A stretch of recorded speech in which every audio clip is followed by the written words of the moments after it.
ఇకపై మీకు ఇష్టమైన ఫేవరెట్ సీరియల్స్ యొక్క ఫుల్ ఎపిసోడ్స్ యూట్యూబ్లో అందుబాటులో ఉండవు. కేవలం సన్నెక్స్లో మాత్రమే ఫ్రీగా చూడొచ్చు. మనస్సాక్షిని అంతరాత్మని అడిగి నేను చేసిన తప్పుని ఒప్పుకొని తులాభారం వేయకపోతే ఎలా అన్ను? అక్క, ఇప్పుడు పరీక్షలు అవసరమా?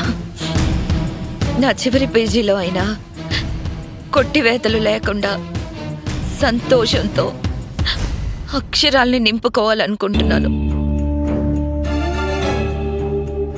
కానీ విషాదమే మిగిలేలా ఉంది. మా పెళ్లి రోజు దగ్గరలోనే ఉంది. అది జరుపుకోవాలని ఉంది. ఆయన వేలు పట్టుకుని మళ్ళీ 7 అడుగులు వేయాలని ఉంది. ఆయనతో 3 ముళ్ళు వేయించుకోవాలని ఉంది. ఆనాడు విడిపోయిన బ్రహ్మముడిని ఈనాడు ముడి వేసుకోవాలనుంది. పాణిగ్రహణం జరగాలని, తలంబ్రాలు పోసుకోవాలని, ఇలా ఇలా ఎన్నో ఊహలు నాలో పరిగెడుతూ నన్ను ఉక్కిరి బిక్కిరి చేస్తున్నాయను. కానీ అవి ఏవి జరగవు. మా పెళ్లి రోజు జరగదు. అక్క, మీ పెళ్లిని నేను జరిపిస్తాను.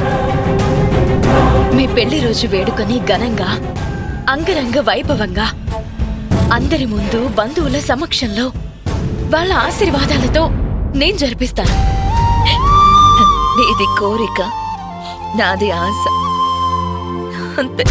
కోరికకి బలం చేకూర్చి నీ ఆశకి రెక్కలు తొడిగి సంకల్ప బలంతో జరిపిద్దామక్క.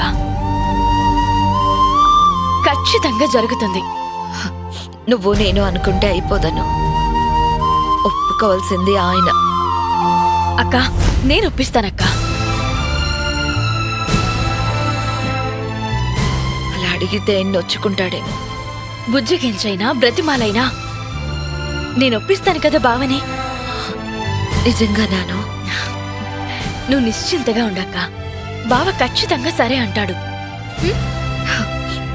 ఆ మాట వినడం కోసమైనా నేను ఎదురు చూస్తానను. సరే అక్క, నువ్వు బాధపడకుండా రెస్ట్ తీసుకో, సరేనా? బావ నొప్పించే బాధ్యత నాది. సరే, నువ్వు రెస్ట్ తీసుకో, నేను ఇప్పుడే వస్తాను.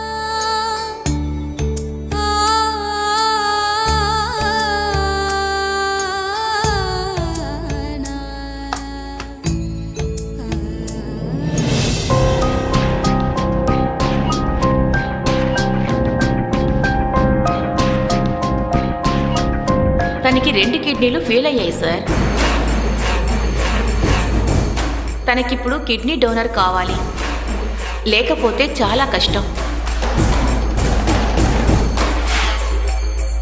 నేను మళ్ళీ ఈ అందరి మధ్యన హాయిగా బ్రతుకుతాను. లేకపోతే ఏముంది, అమ్మ దగ్గరికి వెళ్తాను.